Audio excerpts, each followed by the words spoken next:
The first, there is a table of contents that will get you every tab in the book that you need. The first 3 tabs are the tabs that we'll talk about tonight. Primarily, it's A, B, and C.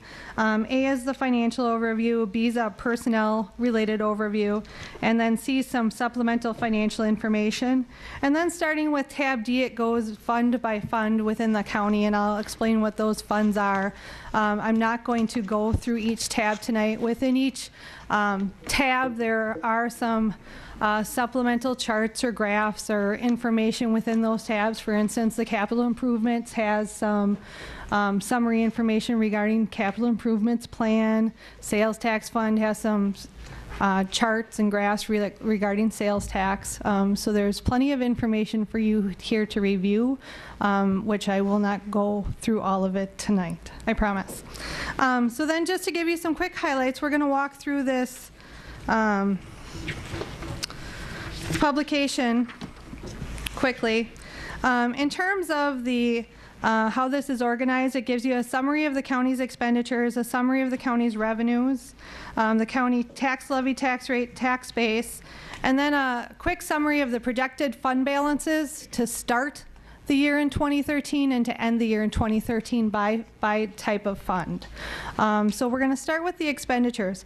Portage County and all counties in the state of Wisconsin organize their classification of expenses the same way because we all report to the state of Wisconsin and we have to do it in a similar format. The way in which we do that is we sort our expenses into the different categories of general government, public safety, public works, health and human services, culture, rec ed, conservation and development, capital projects, and debt service. Now you need to read into it a little bit. When we look at health and human services, we're not talking about the health and human services department. We're talking about services that go towards the health and human services of your community. So it includes things like veterans, child support, aging and disability resource center, and your health care center. It's not just the one department. So we're going to start at the top with general government. General government's overall expenditures are set to be increased by 6.76%, which is roughly $1.3 million. A couple of the highlights or factors contributing to this. There was an increase to the general insurances budget for expenditures of about $143,000. We had shifted insurance expenditures from other budgets and other classes back to the general insurances budget for better tracking and comparisons from year to year. The corporation council budget did increase just over $36,000 due to the return of a permanent position. The other thing that is in this section is the district attorney budget increased by the $20,000 for the addition of the deferred prosecution program that was mentioned earlier. And the health insurance budget increased 14.5% for increased projections for claims, which is roughly $1.255 million, $1,255,226 to be exact. In the public safety section, the overall expenses increased by 1.23%, which is just over $161,000. Some of the highlights within the public safety classification include the addition of a dispatch communications manager in the sheriff budget, the increase of the .05 FTE in the emergency management budget, an increase of 11.2% or roughly $270,000 to the ambulance EMS services budget, a decrease of $77,000 to transfer the liability and property insurance from the sheriff's department budget back to the general insurances budget, which is classed in general government, and justice programs increased for the addition of the volunteers and probation program for $50,000.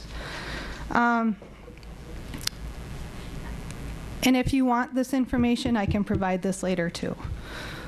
It's all in the book as well. Public Works, a couple of highlights. The expenditures in the Public Works increased 10.3%. This is due primarily to expenditures for the Highway Enterprise Fund, which increased $1.2 million, and the Highway Special Revenue Fund, which increased almost $900,000. Highway is one of those programs within the budget that's duplicated because it's not only an enterprise, it's also a special revenue fund to build county roads and bridges. So it's a duplication within the book. So it's not that I didn't know that I mentioned Highway twice. It really is two funds. Health and Human Services, those expenditures decreased 1.4% 4%. Some of the significant factors with that is the healthcare center budget decreased by 7.1% for an overall $616,000. The decrease specifically was a result of budgeting for census of 80 residents versus 89, which we budgeted in 2012. The other factor were some specific cost savings related to some changes in the dietary section and also the housekeeping budget. The Child Support Department is reorganized with the HHS department in this budget, which did increase the HHS budget but didn't change the classification because they were already in the same classification. However, this reorganization did result in some savings, which was resulted in the creation of a child support worker within that unit. The HHS budget also increases for a child welfare position that was added as a result of this budget, and the overall Aging and Disability Resource Center budget decreased 2.3% for about $62,000. In Culture, Rec, and Education, overall expenditures decreased 5.11%. Some of the contributing factors to this is in 2012 we had budgeted for $150,000 worth of snowmobile trail bridge grants that will be completed by the end of this year. Those were not rebudgeted in 2013. The parks budget had increased about 1.5% or roughly $19,000. The library budget remained flat from 2012 to 2013. And the non-county agency funding in this budget increased $2,000, $1,000 each for Arts Alliance and Historical Society. Conservation and Development. Overall expenditures decreased 19.78% for approximately $523,000. Expenditures decreased related to targeted runoff management grants in the Planning and Zoning Department. Those grants were not planned for 2013. Also, there was a reduction in expenditures due to lake study planning grants by about $34,000. And the Land Preservation Fund is planned to decrease by 14.5% or $41,000 for 2012. The overall expenditures in capital improvements decreased 6.98% or about $773,000. In the 2013 budget, we did include $751,616 of new KIP projects or newly funded KIP projects. Of this, $500,000 was funded with tax levy. The remaining was funded with KIP fund balance. The balance of the KIP budget is existing KIP projects that are being funded with carryover fund balance from previous years. So that's why the $10 million figure is in there for capital improvements. Even though we're funding only $751,000 new projects, the remainder that's in there is existing projects that we have either borrowed money for or are projects that are currently in process. And debt service, the overall expenditure increases by 1.89%, and those expenditures are based on our debt service schedule based on our 2011 GO promissory notes, the borrowing that we did last year. So there's a brief highlight on expenditures. There's also noted there transfers in and transfers out. Transfers out are when we move from one fund to the other fund. We have to record those as transfers out. So these are transfers out to other funds. Okay? So for a total budget of $107,769,341, which is 1.7% over last year. Revenues, not as many highlights on the revenues. Property tax increase is $166,023. $273 makes up the increase in debt service. The remaining $165,750 is on the countywide EMS services debt service. The operational levy remained flat. In the all other taxes category, the increase there of $200,000 is related to the increase we did for sales tax revenue. Sales tax revenue projections have been good, so we did increase that in the 2013 budget. Intergovernmental revenues. Intergovernmental revenues include things such as federal and state grants. The largest decrease in that category was related to the $450,000 decrease for the targeted runoff management grants. That increase, or that decrease in revenue, we also had the corresponding decrease in expenses. It had net zero impact on the county's budget. So just to point that out as well. License and permits, that revenue remains flat from year to year. Fines, forfeitures, and penalties. That revenue decreased 4.14% for just over $14,000. That revenue was a decrease reflected in the Health and Human Services budget related to OWI surcharge collections. Public charges for services, these are the fees that the county set for the various programs and services that we operate. That revenue increased 12.17% for approximately $990,000. Three contributing factors to that were one, ambulance EMS collections were increased 9.9%. Of about $135,000 from 2012 to 2013. Health and Human Services Department increased revenues 10.3% for approximately $139,000, and healthcare center collections increased by 53.5%, which was almost $600,000. Intergovernmental charges for services. This increase is made up of the Highway Enterprise Fund. That's basically what's recorded in this line item for an increase of $1.4 million. And all other revenues, that's where we record a lot of miscellaneous revenues, smaller revenue line items. The grand total of that account is just over $2.2 million. The increase of $211,000 is various items. It's not one specific thing. Fund balance applied, a little bit lower. You can see that in 2012 we plan to use $13.5 million. In 2013 we're planning to use $13.9 million, and I'll explain a little bit more about that in a second. Transfers in, it's the equivalent of what came out, must come in, and revenues are in balance with the expenses for, again, a 1.7% increase over last year. Any questions on revenues or expenses? I know I'm going through things quick. I want to give you some highlights, but I also don't want to bore you to tears. And I don't see anybody crying yet. Quick highlights on fund balance. On the bottom, we show the general fund, special revenue funds, debt service fund, capital projects, enterprise, and internal service funds. You can see there's estimated fund balance as of 1/1/2013. These are estimates because the year hasn't ended, so we've taken what people have projected for their 2012 budget and come up with the estimates of what we think we will be starting 2013 with.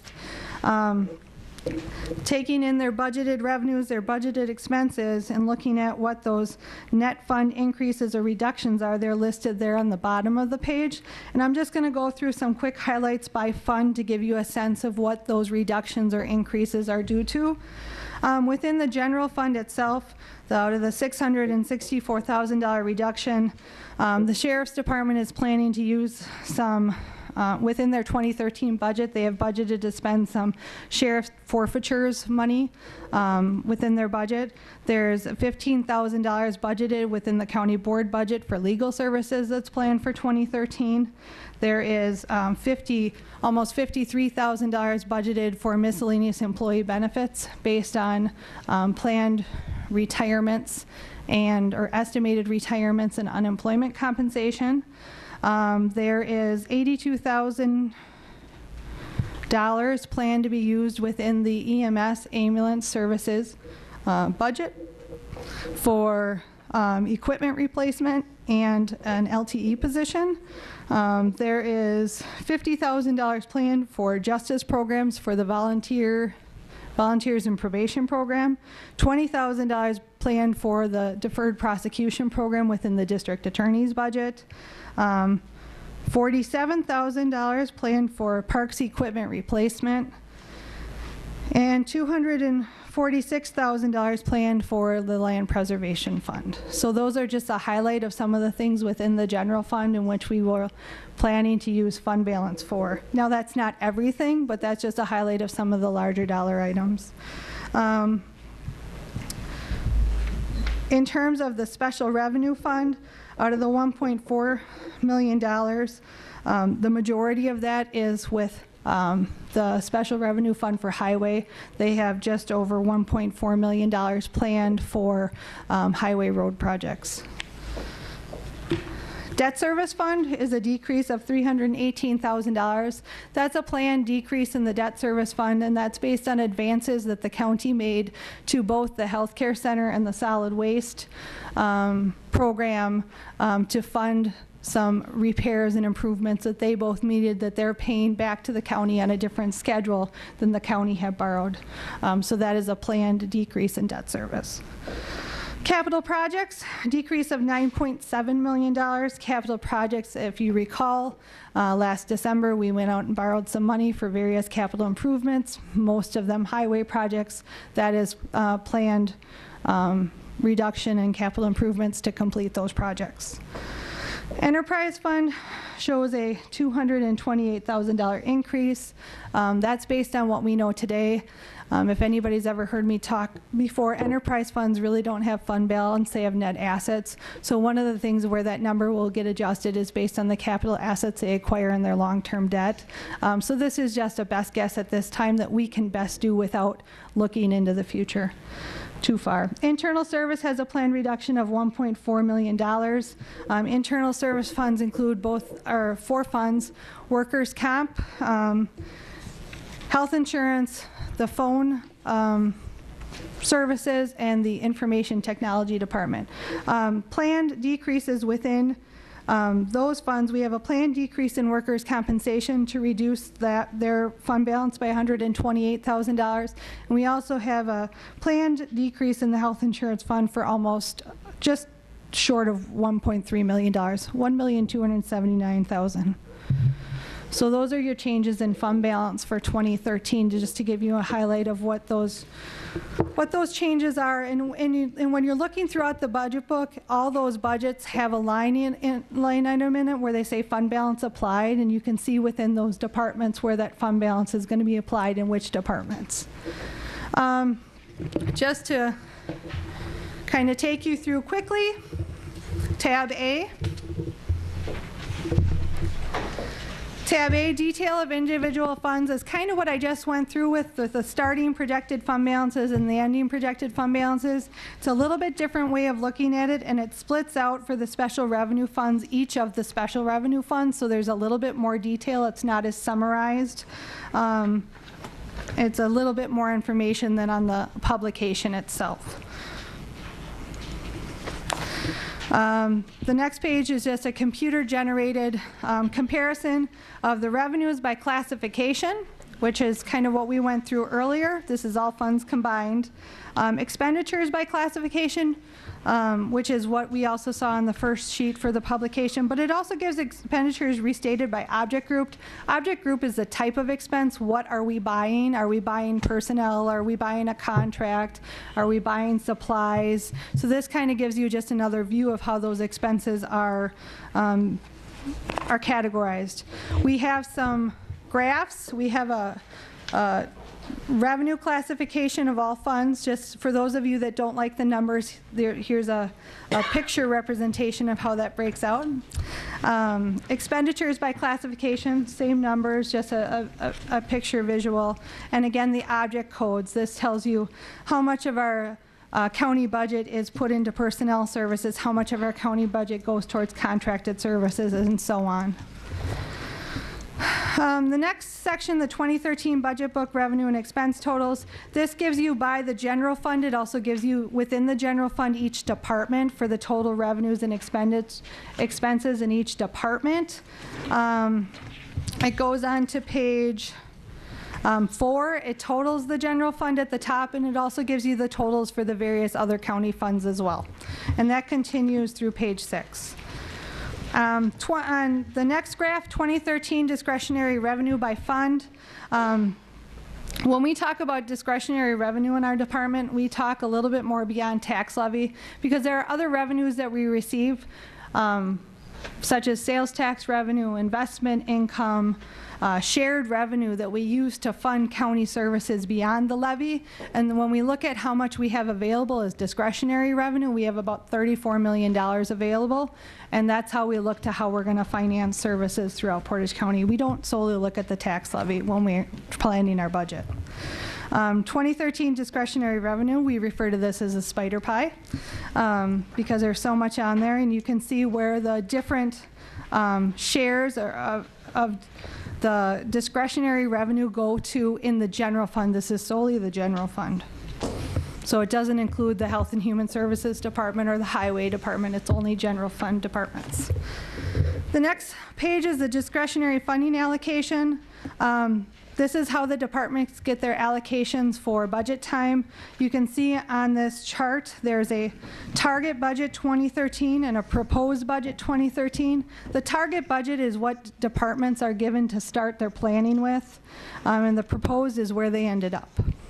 And then we do some percentages, total percent of discretionary funds by department, and we do a comparison of increase or decrease by year.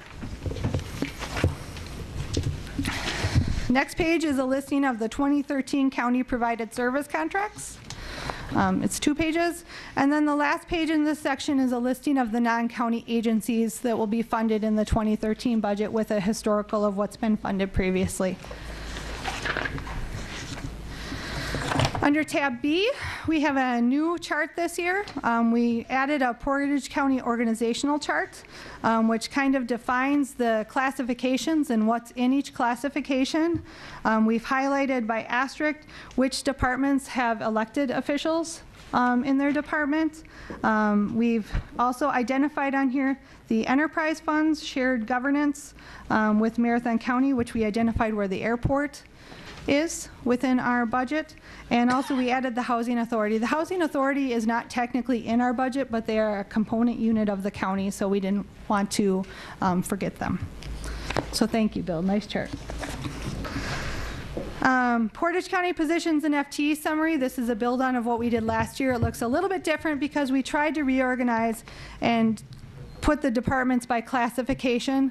Our theme is to try to show you the different classes of general government, public safety, so that we're showing you the same information throughout the budget. And when it says positions in the first column, that's positions or people we're referring to. And then FTE is the full-time equivalency. 2013 new position requests approved for the 2013 budget. This is a listing of requests that were submitted and also requests that were submitted that were not included in the budget, so you can see all the requests and you can see those that were put into the budget. 2013 reclassification request is submitted in the 2013 budget. Same type of information, but this is for reclasses or reclassifications. And then we did include the 2000 through 2013 fringe benefits rates, so you can view comparatively from year to year what the increases in hours of work or retirement, health insurance, what those rates are year to year. And that is section or tab B.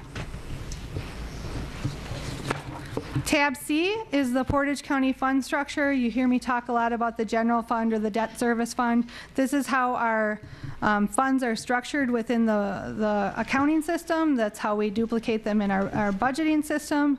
When we talk about special revenue funds, you can see all the various funds that are included in the special revenue funds. So this is a nice chart to kind of put those pieces together. Proprietary funds includes both enterprise funds and internal service funds.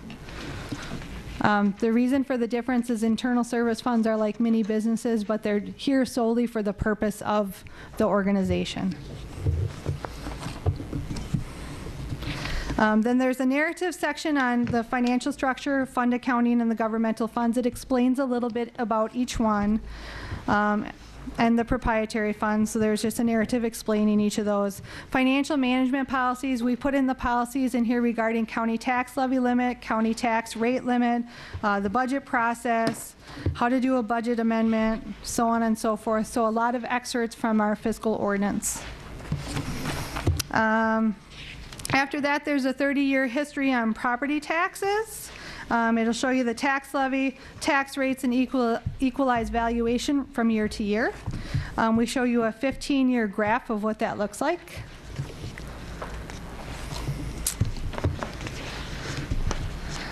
We include in the document as well the Department of Revenue Portage County 2011 county apportionment that shows us what our equalized valuation is for apportionment, which is a little bit different than the overall equalized valuation because they take out the TID, tax incremental districts. Net new construction amount is on the next page. You can see what it is by municipality and also as a whole for what it is for the county, which is the 0.72% increase. And then comparison of county tax rates for budget year 2012.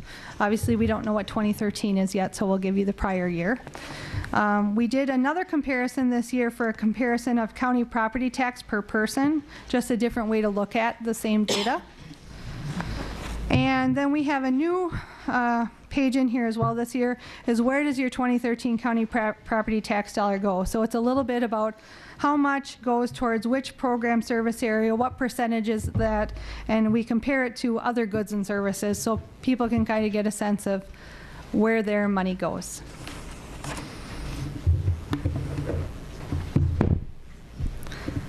Do you want me to keep going? No, just kidding. So again, each tab will go into more detail about the other funds. The table of contents will show you how to get there. There are some neat charts and graphics in some of the sections. Capital improvements will have some more information about capital improvements. So I welcome you to explore and use the budget book and have fun with it. There'll be a quiz next Tuesday. Come on, I have it memorized. Thank you. I figured there would be. Thank you for letting me go through that. I know it's a little bit painful to go through schedules like that. Again, Phil gave you the reminders of the upcoming meeting dates. October 22nd is an important one for us with the budget amendment process. I just want to encourage that if you do have budget amendments through that process, the importance of that date is that it gives us time in our department to compile what your request is so that we have a chance to do it prior to the night of the county board meeting. It sometimes gets a little crazy on the fly. And then I just wanted to say thank you as well. I have to say thank you to the department directors and staff for all the help that they provide our department in putting this together. I know this time of year we get a little grouchy, but they bear with us in getting this done. And they are very helpful and work so well with our department. So I have to say thank you to all the department directors. I have to say thank you to our finance department staff. They go above and beyond every year. Every year they amaze me. They put in some long hours to get this information to you. I especially have to say a special thank you to Carol Posniak in our office. She's kind of an unsung hero. She does a lot of work behind the scenes, getting this book printed and compiled and getting schedules up to date so that when we're ready, we can go in and put in the data and the information. And I have to really say a special thank you to Bill and Tricia. They just amaze me and exhaust me, but amaze me even more. So I really do have to say a special thank you to them. So thank you.